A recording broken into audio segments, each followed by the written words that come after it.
Happy Wednesday morning again, Sambay ng Karista. Balik erer po tayo, Mangkelos TV, para ihatid sa inyo aking giya sa araw to, Miyerkules, June 4, 2025, kung saan meron tayong 7 pangarera.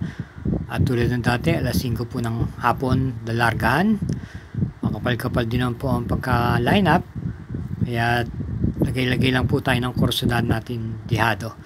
Ano, samahan niyo na rin po ako upang maihatid ko na sa inyo ang aking mga giya. Salamat po.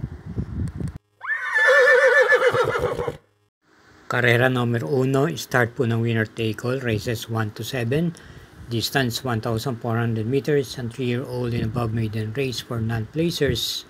At meron tayong 10 entries, dalawang coupled entries, numero 1 at numero 3. Pampromera po natin yung kalahok numero 2, Amareya, na papanubayan po ni Joel Ciego. Itong mga nakarang takbo niya, itong buwan ng Mayo at nung Abril, ito'y parati po rin dumarating po sa timbangan at maganda po ang kanyang ikinikilos. Hindi po nawawala to sa mga pang-anim hanggang pangatlong pwesto sa mga ilang nagdaan laban niya. Ito'y may taglay pong remate. Panigundo po natin dito yung number 7 Marvin's Pride, na matagal-tagal na rin po itong nagbakasyon at nagbalik pista lang nung nag-barrier run siya nung May 24, kung saan nasigundo po siya kay Loverboy at maganda na po ang kanyang ikinilos at chinempo. At ito po'y noong 2024 pa nananakbo. Ating pong panersera dito yung kalahok numero 8, yung Lady's Secret, na maganda rin po ang kanyang pinapakita. Ito'y parating nabenta sa takila at may ugong na rin po ito. Kung inyong pagmamasdan yung preba niya nung buwan ng Abril, siya po'y dumarating ng mga pang-4 at hanggang pang-7 pwesto sa kanyang mga nakaraan laban. Kaya para rito sa karera numero 1, pampromera yung numero 2, Amareya, panigunda yung numero 7 Marvin's Pride, at panersera yung numero 8 yung Lady's Secret. Karera numero 2, start po ng Pick 6, races 2 to 7, may distansyang 1,200 meters, isang class 5, group 11 to 15 split, at meron tayong 8 entries. Pampromera po natin yung numero 3, Make or Break, na nung pinakahuling laban niya ay dumating po ito ng segundo pwesto. Pwede pong makaagapay ito sa harapan at rendahan po ni MB Pilapil. Panigundo po natin dito yung number 6, My Diamond, na may angkin tuling. Si Espare Jr. naman po ang rerenda nung May 23, dumating po ng quinto pwesto sa kabayong nalong heavyweight. At bilang panersera po natin yung number 8, yung Animo Lasal, na rerenda ni JB Pakaykay, na tersera naman po ito itong May 24 kay Summer Rule. Kaya para rito sa karera numero 2, pampromera yung numero 3, Make or Break, panigundo numero 6, My Diamond, at panersera yung numero 8, Animo Lasal. Karera numero 3, distance 1,200 meters, isang class 5, split group 6 to 10. Ito po yung start ng Pick 5, races 3 to 7, at meron tayong 8 entries. Pampromera po natin dito yung nabiting nakaraan, yung numero 3, 14 de Oktubre, na papatnubayan po ngayon ni GL Ciego Jr. Ito po yung dumating lang po ng segunda pwesto nitong May 30 kay Red Soul. Panigunda po natin dito yung numero 6, Kerubin, na may taglay na tuling.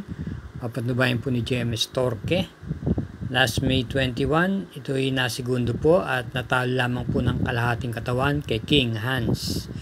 At bilang panersera po natin yung numero 4, Sunny Nature, may angkin na naman tuling at naipipacing din po. Itong May 28, dumating po ng segundo sa kabayong Caloocan Sap ng matoka po siya sa meta at natalo lamang po ng Gaulo. Kaya para rito sa karera numero 3, pampromera numero 3, 14 de Oktubre, panigunda numero 6, Kerubin, at panersera numero 4, Sunny Nature. Karera numero 4, may distansyang 1,200 meters, ang class 4, group 16 to 21 split, Start po ng peak 4, races 4 to 7 at meron lamang tayong 8 entries dito. Ang pili po natin dito yung kalahok number 4 Artseb na pwede pong isabay sa unahan at pwede rin naman po itong i-pacing. Papatnubayan po siya ni JT Papilik. Nung huling takbo niya po nung May 23, siya po ay kwarto pwesto lamang pong dumating na dikit sa nanalong heavyweight at na segundang Doña Chichay. At sa kanyang takbong yon, kung inyong papansinin, ay nanatili po siya sa pang-apat na pwesto hanggang sumapit po ang half mile at 1/4 mile at hindi po gaanong ginalaw. At kung atin titignan, halos sila rin po ang maglalaban ngayon. Kaya baka nag-aabang lang po ito o sinubok lang po ito ron. Kaya manmanan po natin ito rito at isama po natin sa rota natin. Bilang panigundo lang po natin dito yung kalahok number 5 Arrogante na napang-anim na pwesto naman po noong May 23. Doon din po sa karerang pinaluan ni heavyweight at dula nito ay si Aires. Siya rin po magdadala ngayon. Pang-anim na pwesto lang po ang kanyang nakuha ron. Ito'y may taglay pong tuling at lately na ipepacing na rin po ito. Kaya't para dito sa karera numero 4, pampremera yung numero 4 Artseb, panigundo yung numero 5 Arrogante. Bilang pagsuporta po sa Mangkelos TV, huwag po tayong makakalimot na mag-subscribe, paki-share na rin po at hit po natin yung like button. Salamat po. Karera numero 5, isang class 5, split group 5 for placers. May distansyang 1,200 meters, binubuo po ng 8 kalahok. Ang primera po natin dito yung darimating numero 1 winning shot na nagagamayan po ni AR Ramos. Maganda pong dihado to rito. At nung pinakuling laban niya nung May 23, ito po ay dumating po ng kwarto pwesto sa karerang pinalunan po ni Ivan. Bilang panigundo naman po natin dito yung kalahok numero 3 Taipan 1 na maaring makita natin to sa unahan at ito po irerendahan po ni JC De La Cruz at pwede rin naman po itong sunod-sunod lamang. Ito po ay dumating po ng terserang dikit noong May 16 sa kabayong nanalong Unique at na segundang Good Reason. Kaya para rito sa karera numero 5, pampremera numero 1 winning shot, panigunda yung numero 3 Taipan 1. Karera numero 6 penultimate race, binubuo po ng 8 kalahok at may distansyang 1,200 meters, isang class 5 group 6 to 10 split. Anti pong piling pampremera rito yung derimating numero 3 Hot Legs na naturuan na rin pong i-pacing lately at rendahan po nung nakakagamay sa kanya ni MD Jesus. Nung pinakauling takbo niya po nung May 24, ito po ay dumating lamang po ng pampitong pwesto kay top of the line matapos manggaling sa pinakalabing 3 pwesto po. At kung inyong papansinin nung half mile at 1/4 mile, ito ay nasa pang 13 pwesto pa rin. Pero pag summit sa meta, ito'y kumilos at dumating nga po ng pang-7 pwesto. At bilang panigunda naman po natin dito yung numero 1 Sunshine June na isa rin pong derimate sa papatnubayan po ni NC Lunar. Noong May 24, na tersera naman po ito kay Space Jam. Kaya para rito sa karera numero 6, pampremera yung numero 3 Hot Legs, panigundo yung numero 1 Sunshine June.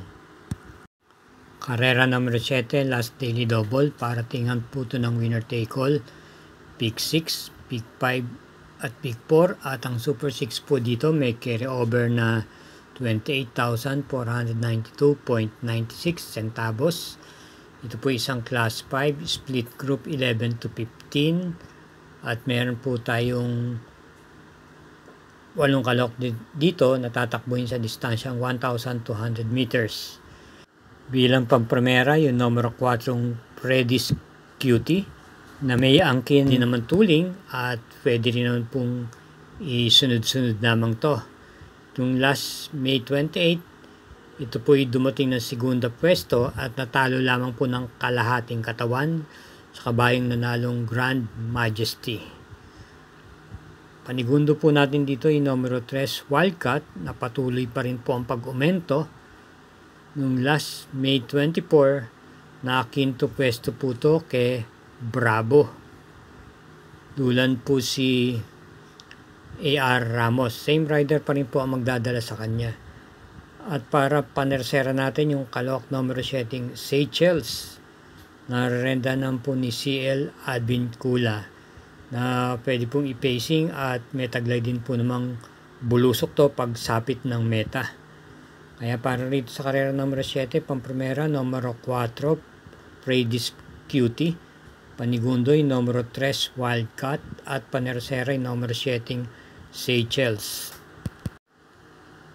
Thank you again for watching mga masugid na taga-subaybay at naway matapat po muli ang ating mga giya. Hinay-hinay lang po at ingat po lagi sa ating pag-uwi.